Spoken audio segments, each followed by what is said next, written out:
It's the start of a new season, boys. Let's get into the transfers. We've had a lot of outs due to the fact that we have a decently talented squad, but we've only come in 10th place, so obviously European teams have come sniffing in. But we've also made a lot of, I think, very clever signings that might push us to be an even better team than we were last year. So let's get straight into it. Schlat! Might be some day far away. Yeah, I'm going fast, so I'm switching lanes. Didn't want to switch up on the game. What's up, guys? Slimeball FM, and let's get straight to it. Starting with the outs, and this is the biggest one. Good Andy has unfortunately left us. Apparently, he wanted to go to a team where he felt like he had a better chance of getting into Europe. I guess Newcastle was that team, and so he's already scored in his debut. But I just wish the best for him. And he wanted a contract here at Everton where he was making £100,000 a week, but it looks like he's only on $80K per week, which of course is still a great salary. But I mean, it's just interesting that he's gone to a new team even when they weren't giving him the salary demands he was demanding here. However, it should be interesting to see if he can build on the 21 goals league season he had last year. Next out is David Garcia for $19.75 million to Wigan. Honestly, it was just like, I feel like it was just too big of an offer to pass up. We still have Lequi to play in that position, so I didn't really see it necessary to keep Garcia when he was, when we could get some money for him, or we could upgrade another position. So I just felt like that was really the situation there. And while he had a decent season for us, he definitely wasn't as good as I expected him to be when he came in. So I feel like $20 million is not a bad coup for David Garcia. Now this one is obviously very unfortunate. Jermaine Lux, world-class goalkeeper, as it says here, has left to go to Inter Milan for $15 million. I mean, there was just nothing I could do about it. He once the offer came in, he forced his way out. So I mean, there really was no way for me to keep him here. But I mean, I think I've done a pretty good job in replacing him, as you'll see in the future. I think he's probably just as good as Jermaine Lux, so I think that it should be fine. He obviously had an incredible season last year. I mean, there was a few games where he just single-handedly carried us. So I mean, I am sad to see him go, but I hope he does well at Inter Milan. Now another sad one, the Welsh magician has forced his way out as well. It's also sad because of course he does provide depth in both of these positions, in both center mid and right attacking mid. But an offer came in, I think it was $5 million, and he refused to stay here. He did score in his debut and get a 7.6, so it looks like he's doing well for Fulham so far, and I wish him luck. The Welsh magician obviously will always have a special place in my heart due to the clutch goals that he scored last season, but he was not a starter. He was definitely a peripheral figure, and I think he'll want to go somewhere where he can definitely be more of a key player. Another rotational player that has gone is Jolyon Lescott. He's gone to Wigan for £3 million. When the offer came in, he was another one where he was like, yes, I must leave, because I guess he just wanted more game time, which is fair. So unfortunately, he's a pretty quality center back, so I think that it's fair that he wanted to leave and get some game time somewhere in the Premier League instead of sitting on our bench. However, of course, I would have liked to have the depth, but I think, done a good job of replacing him as well. Now with the ins, the first one is Isco has officially come in. I did sign him at the beginning of the series, but he was only 14 years old, so he couldn't come in until he turned 16. So he's officially come in on an official capacity. So he'll be here. He'll be providing attacking midfield depth, but of course he's still very young. So I mean, we'll probably send him out on loan if we can find it, a loan deal for him. But otherwise, he'll develop here in our U23s or our U19s. And so I'm very excited about the signing, as obviously Isco's a quality player in real life, and I think he can be great for this club. Another youth signing I've made is Francois Massoni. He's a regen, but he has 5-star potential, 2-star current ability striker. He's 16 years old, and he's 6'3" already, and we got him for only $4.5 million. So I mean, I think that he obviously could turn into a world-class striker. He's not the fastest by any means. He's definitely like more of a poacher type player, as it says here. But I think that he can play the advanced forward fine, even though he's not like the quickest at all by any means at all. But I think that this will also increase. I think that he could get up to like average speed. But he definitely can really only play striker. But I mean, obviously he's still a quality player. His dribbling's good for his age, his finishing's good for his age, and he has some pretty good mentals as well. So I think he could develop into a great player. Another youth signing I've made here is Antonio Zamuto from Napoli. He was $4.9 million. He has 2-star current ability, 4.5-star potential ability. right back. He can definitely provide depth there too. So that's going to be good for us. But at the same time, I don't think he's really going to get too much game time this year. We'll probably send him on loan if we can. But if not, then I'm going to play him in our youth teams, let him develop.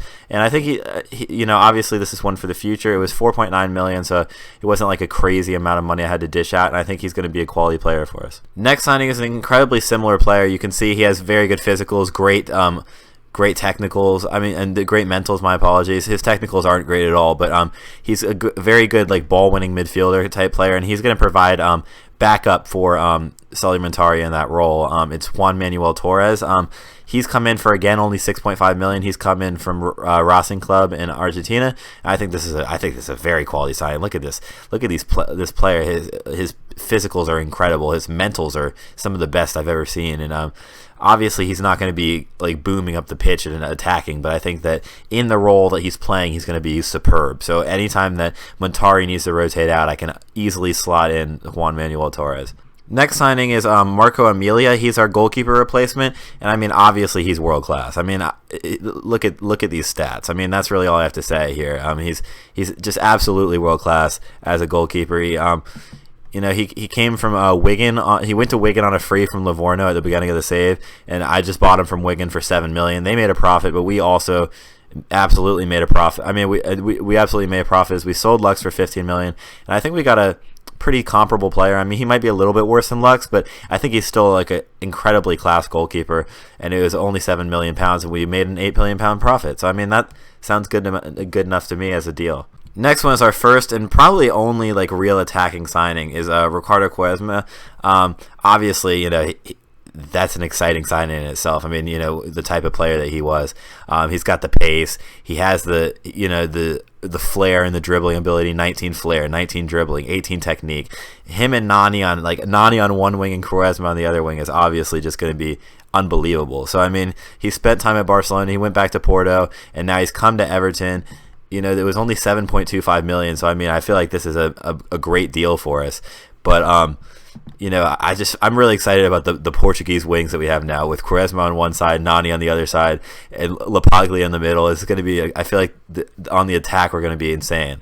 Since Phil Neville is getting old, I wanted a new backup right back. So Stefan Lichtsteiner is going to step in there, or Stefan Lichtsteiner, my apologies.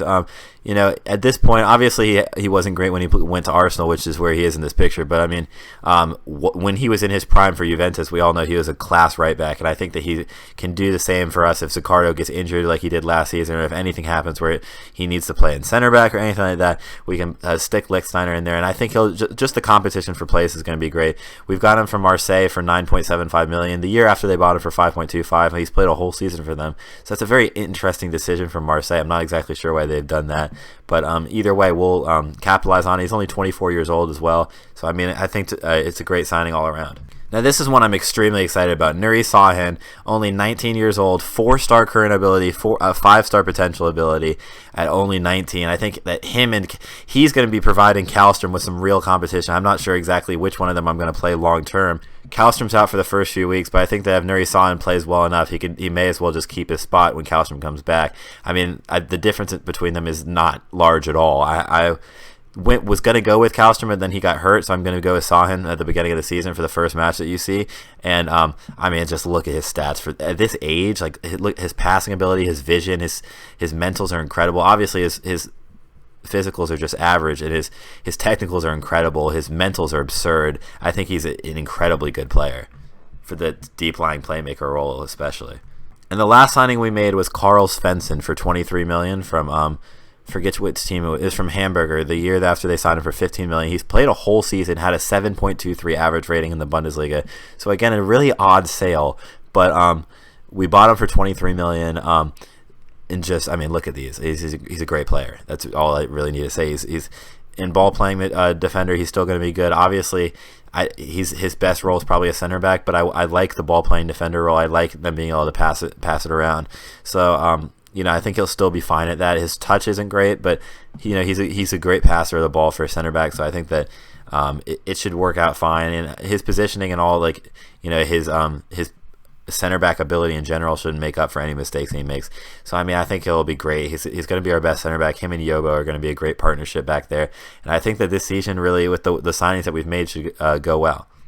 Now, what you may notice is that I haven't signed a striker, and that is true, but the reason for that is I think that it's time for Bojan to take the reins. And obviously he's only 2-star current ability, but I think that he had a great season on loan for Luton Town. He had 6 goals in 15 games, but I think I just got reports he was playing well. And I mean, obviously we know how he turned out for Barcelona when he first came in real life, and the excitement that was around him. So I think that it's time for Bojan to take the reins up top, and this is going to be the lineup that we go for in our first match against Man City in this episode. We have Amelia in the goal, we have Lequi on the left, Svensson and Yobo in the middle, Zaccardo on the right, Nuri Sahin and Montari in the middle, Nani on one side, Quaresma on the other side, Lapaglia in the middle, and Bojan up top. Hopefully this team can beat Man City. On the media preview, we are 6th place, ahead of both Newcastle and Man City, so we've broken into that top 6. Hopefully we can stay there and no Arabs try to influence the league. But with that being said, let's get into it. And it looks like they've signed future Everton legend Sylvain Distin, as well as they've signed Jeremy Toulalan to partner Blaise Matuidi in the midfield with Charles Nzaghi out wide. So I mean, they do have a quality side. I think that we definitely have better players in our lineup for sure, but I think that we should win this match. But it is interesting to see the signings that they would be forced to make.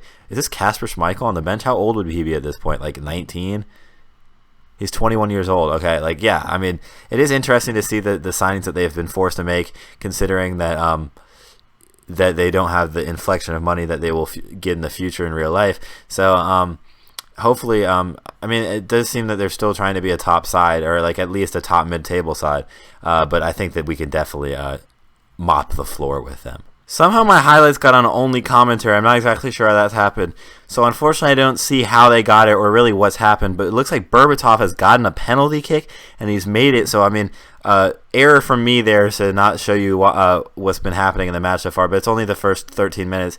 But Zaccardo gave up a penalty and Berbatov finished it. And now they're up 1-0, which is obviously extremely poor. Hopefully we can get back into this match. As you know, we are the favorites. We're at home. We're absolutely dominating possession. We have more shots on target. It looks like we've just made a stupid mistake in the back and given up a goal because of it. And now Lapaglia has a free kick. He shoots it, and Isaacson's forced to make a save. That was a great hit from Lapaglia. Maybe his corner can Svensson. He can look for Svensson or the big head of Yobo, and so he finds Svensson, and Svensson heads it just over. He could have scored on his debut. And with only 2 highlights, this is definitely a dull first half. We've absolutely dominated on shots and possession, but we are down 1-0, and the score is all that matters. The home fans cannot be happy to see that. Sahin's had a pretty good half, but the rest of us, including Quaresma, who's probably going to have to come out at this point because of that, have not played well at all. I think I'll take out Quaresma, and I'll put in Leon Osman in this right attacking mid role. So hopefully we can do better in the second half. Okay, we immediately have a highlight in a minute after the half starts. Osman running down this wing. Looks for Montari, but that's a terrible pass. And now Samaras is running through. And he could find a goal, but he can't. Amelia makes an excellent save there. Now there's a goal kick for Isaacson in the 50th minute. He looks for his player, but he can't win the ball. But now Samaras is played through again, and Amelia's made another excellent save, and Sahin has to kick it out for a corner, which they may show in this highlight. They do. Dido puts the corner in. Yobo heads it out, however, and now Lapaglia could counter. Looks like Bojan's picked up an injury, which is unfortunate in a counterattack because he's our striker. So Bojan is injured. This is definitely going to probably derail our season. We're going to have to put in Patrick Hansen, and I may have to sign a free agent striker or something. I'm not exactly sure what I can do now, but Patrick Hansen's going to come in for the rest of this match. Now Dido's looking for Samaras. He can't find him. Amelia is the first to it. We have not created a clear-cut chance. We have not created a half chance. We've just had really a lot of possession, but haven't done much with it. But now Nani on the ball, finds Patrick Hansen, looks for Montari, plays into Osman. Osman can play across to Nani, and he does. That's excellent football right there, just pinging around the park. Even Hansen was part of it, and Nani gets his first goal of the season. I'm hoping he can have a more more end product this season than he did last year, because although in moments he was spectacular, he didn't really have the end product I was looking for. But look at this ball from Osman across to him, and Nani just slides in and equalizes there and makes it 1-1.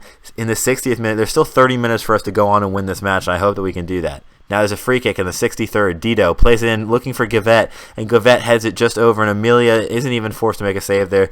But, I mean, I think that he's going to be a great signing, Amelia. I mean, he's made a few excellent saves. Obviously, stopped their clear-cut chances, or their one clear-cut and one-half chance that they've had since the penalty from being a goal. Now, that same player finds Ricardo on the wing. Now Lapaglia, that's a very poor ball from him. That's a rare poor ball from him, in fact. And Zagbia finds Berbatov brilliantly, and now Svensson's running after him, but Berbatov finishes before anybody can catch him. And now Man City's up 2-1, and this is absolutely torrid. This is a torrid start for Everton, because it starts of the season is what I mean by that. I mean, Berbatov has just been played through. Svensson's just absolutely lost him.